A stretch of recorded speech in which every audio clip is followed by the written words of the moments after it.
Well, hello YouTube. Thanks for coming back. This is going to be another great day for another great video about things involving real estate and other things that potentially you might have questions about in the comments. I'll answer those things even if they're not about real estate. Who knows what you guys might have questions about. I've got all the answers because I know how to Google things. Because I'm a master Googler and so I can find out anything. Just leave me a question and I'll find it out. Google. But in today's real estate related video, we're going to talk about the 9 tips for buying a home.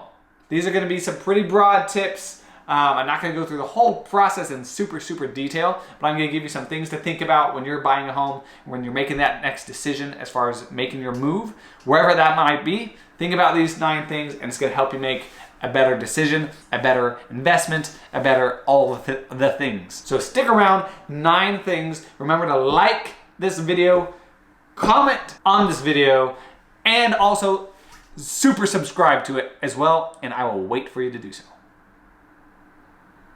Okay, thank you. Now, this is the first thing, best bit of advice is don't go crazy with your money. Now, what I mean by that is when you're buying a home, and you think you want to go ahead and make that purchase, whether it's in 3 months, 6 months, 30 days, you want to make sure you keep things status quo for the most part. What I mean by keeping things status quo is if you're looking to buy a house, you don't want to go and do a bunch of things that are going to make your credit potentially go down or make your savings potentially go down, or especially to hurt your income. You want to get your income as high as possible, you want to get your savings as high as possible, and you want to get your credit score as high as possible. And so that means you might not be going and buying that boat, or you might not be going and buying those 4-wheelers, or that whatever it is, Jetstream, Gulfstream, you know, if you're Grant Cardone. You don't want to do any of that stuff right before buying a home because it could impact you purchasing that home. As an example, if you go and you are under contract, especially on a home, you definitely do not want to go and finance anything unless you have approval from your bank or your lender or your CPAs, all those people that are professionals and can actually give you advice. If you're under contract, especially on a house, and you go finance a new Ford Raptor or something, potentially that could really impact you actually buying the home because it's going to make your debt to income ratio go up. It's going to impact your credit score. You might find out you can't buy the home. You might still be able to. That's why consult your professionals like your lender, and if you have a CPA, all those people. But just be aware of that. Especially once you're under contract on a home, you want to keep everything status quo, keep making the same amount of payments on all of your credit cards, all of your different things, and just don't go crazy with your money. Now, number 2 is similar and ties right into number 1, which I just went over, and that's get pre-approved for your loan. You want to get with a lender, get with an in-state lender that can get you a great rate and get approved for that loan before even going out and starting shopping. Because you want to be able to see what you can actually afford. That way you're not looking at $400,000 homes if you can only afford a $350,000 home. Because that'll just break your heart when your wife sets her little heart on that $400,000 home and you can't buy it for her. Get pre-approved before you start shopping. It'll give you an exact idea of what you can actually afford, and it's gonna make the whole process a lot easier. Number 3, which brings us to getting a survey. You're most likely gonna be legally required to get a survey by your lender if you're financing the home, but also if you're paying cash, it's also a very good idea to get a survey. What the survey is it's gonna give you the exact legal boundaries for the property that you're buying, so that you potentially don't run into any legal disputes about the border lines or anything like that with your neighbors. So get a survey, it's a couple $100, it's well worth it. If you have any sort of work in the yard, you're installing a sprinkler system, things like that, you can give that survey to the company and they'll make sure that they get everything good. They have it all in line with your borders around the property as well as your irrigation lines and all that kind of stuff as well. All right guys, number 4, I believe we're on number 4, and that is don't try and time the market. It might seem counterintuitive, but don't get super bent on the fact that you're gonna buy right at the bottom of the market or sell right at the top of the market. Unless you can predict the future, which would be very cool, you're not gonna be able to actually determine that. And if you actually try and time the market, most likely you're gonna time it right after the peak fell or right after the bottom came up if you're buying or selling. And so just remember that, just go buy a house smart. Don't try and, you know, wait years and years and years because you think the market's gonna do something. Just go buy it, move your family, make whatever needs to happen, and you might get lucky. You might actually hit that peak as you're selling or hit that low as you're buying. You'll most certainly probably not get both unless you're extraordinarily lucky. But just remember, the market fluctuates. We can't determine it. Neither can you. Otherwise, you'd be a billionaire or a trillionaire. So just go buy the house that you need when you need it, and everything's gonna work out great. All right, and number 5 is don't try and buy the biggest house in the neighborhood.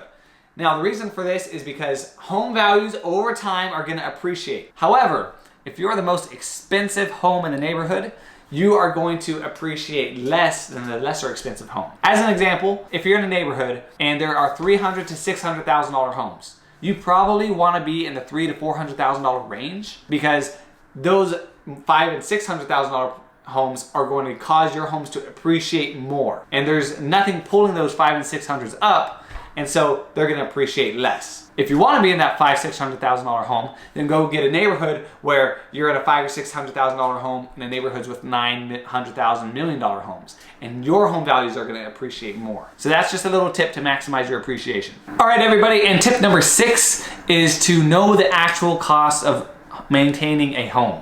You don't want to just get into a home and then all of a sudden realize you actually have to maintain it and not know what those costs look like. A rough estimate is to plan for about 1% of your home's value in repairs every year. That's going to fluctuate largely, especially depending on the age of your home. If you buy a brand new home, you're probably not going to get anywhere near that. If you have a 60-year-old home, you might get a bit closer to that 1%. And it's going to average out over time as well. You might have hardly any repairs one year, and another year, and another year, and then year 4, you have a bunch of repairs, and it's like 2 to 3% of the value of your home, and it's gonna average out. So just know what things cost to replace and to repair. Ask your agent as well if they have a list of vendors that you could use or just store in a file for future reference when you need a plumber or an electrician or an AC guy, whatever it's gonna be. But just know the costs going in. That way you're not freaked out whenever you realize you gotta service your AC unit and it's gonna cost you $3 million. Which it wouldn't, but if it did, you'd wanna be aware of that. All right, everybody, tip number 7 is that you are buying a home, you're not marrying the home. That means you don't need to be so emotionally involved with this purchase. And the reason I say that is because you might get into a bidding war if you're buying the home, and you don't wanna bid so much that it's just a bad financial move, and you don't want to bid and lose the house and be so emotionally involved into it that you freak out and you cry and you get depressed and all of these things, and then you just decide to put off buying a house because of that. Know that there's no perfect home for you unless you build it from scratch, and then you can build your perfect home. But go and look for a home that has 80-90% of what you're looking for. That's 8 or 9 out of 10. Go put an offer on it. If you don't get it, move on to the next one, because there will be a next one. But remember, you need to make this decision logically. If that means you need to sleep on it, go ahead and do that. But just don't get so emotionally attached to the home. You can do that once you're living in it. But when you're selling it, you gotta detach yourself. And you gotta realize you need to actually get it sold. That's that tip. Don't get emotionally attached to your home.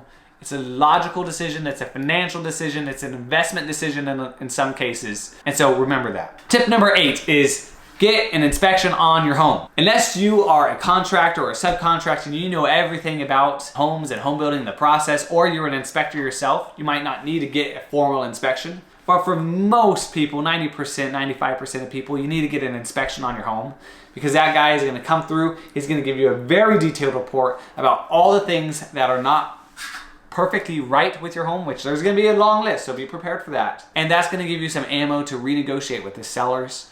It's also gonna let you know what to be aware of in the future. You might know that your AC unit is 7 years old, or maybe it's 70 years old, and that way you can gauge when you'll need to replace it or service it in the future. Same thing with your HVAC or your foundation or your roof. You wanna know about those big ticket items. That way you don't buy the home and then you have like $17,000 in repairs on a $100,000 home. That would just be crazy. So get an inspection on your home. It's very crucial.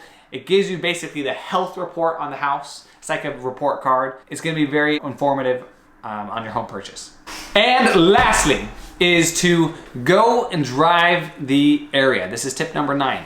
If you're moving to a new area, a new part of town, a new city, a new state, a new country, and you decide where you want to be, go out and actually drive the area, go look at the grocery stores, go look at the convenience stores, go and drive it in the morning, go drive it in the evening, drive it in the day, go drive it in the height of traffic time, rush hour. That way you know what you're getting yourself into, and you're not going to be caught off guard when you thought your 20-minute commute to work is actually an hour. So go out and stalk the neighborhood in a sense, See what everything's like, see if you like the area and could really see and envision yourself being there. And it's not just you wandered into the area, you saw the home and you think it's great and you're gonna buy it. Actually know where you're moving, because that's gonna be super helpful. Know what the schools are like, know what the neighborhoods are like, and just do your research. It's gonna help you in the long term. And that is the video, all of your home buying tips. If you have any questions, leave them in the comments. I'll be down there answering them all for you. Like the video, subscribe, and I'll see you in the next one.